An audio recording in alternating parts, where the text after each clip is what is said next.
அதாவது அழிந்து வரும் இயற்கையை பற்றி என்னுடைய கருத்து என்னவென்றால், தற்போது தென்னை மரங்கள் நிற்கின்றது, புற்கள் நிற்கின்றது.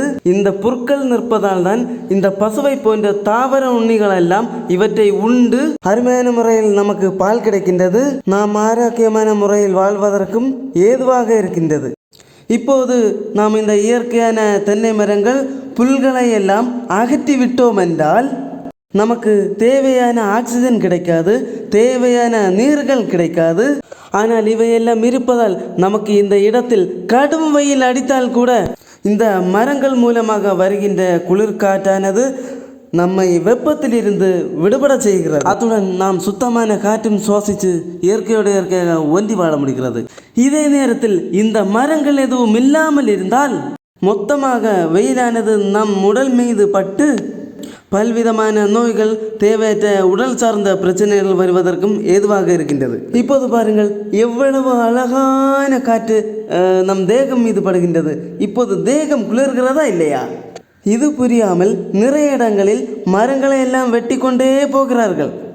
ஆக நான் என்ன கூறுகின்றேன் என்றால், மரங்கள் வெட்டுவதை தவிர்த்து விட்டு மேலும் மேலும் நிறைய மரங்களை வளர்க்க வேண்டும். குறிப்பாக கன்னியாகுமரி, கேரளா பகுதிகளில் மேலும் மேலும் மரங்களை அதிகம் நடுகின்றார்கள். ஆகவே தான் நம்மால் நிம்மதியாக வாழ முடிகிறது. ஆனால் நிறைய இடங்களில் இந்த இயற்கை வளங்களை அழித்து தரைமட்டமாக மாற்றிவிட்டார்கள். இதனால் தான் நிறைய இடங்களில் வெப்பமண்டலம் அதிகரித்து வந்து கொண்டிருக்கின்றது.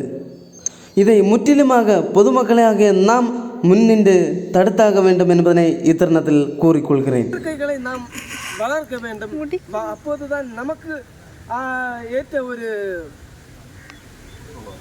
சூழல் அமையும். நமக்கு ஏற்ற இயற்கை உணவுகளை உண்டு நோய் நொடி இல்லாமல் வாழ்வதற்கான ஒரு வாய்ப்பும் இருக்கின்றது.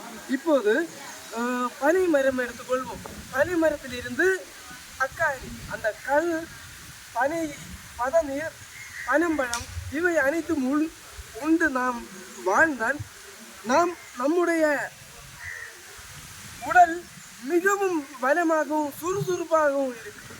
இதன் மூலமாக நோய் எதிர்ப்பு சக்தியை எதிர்கொண்டு நம்மால் செழிப்பாக வாழ முடியும். ஆகவே இயற்கை வளங்களை பாதுகாப்பும், இவருடன் ஒன்றி வாழ்வோம். நன்றி.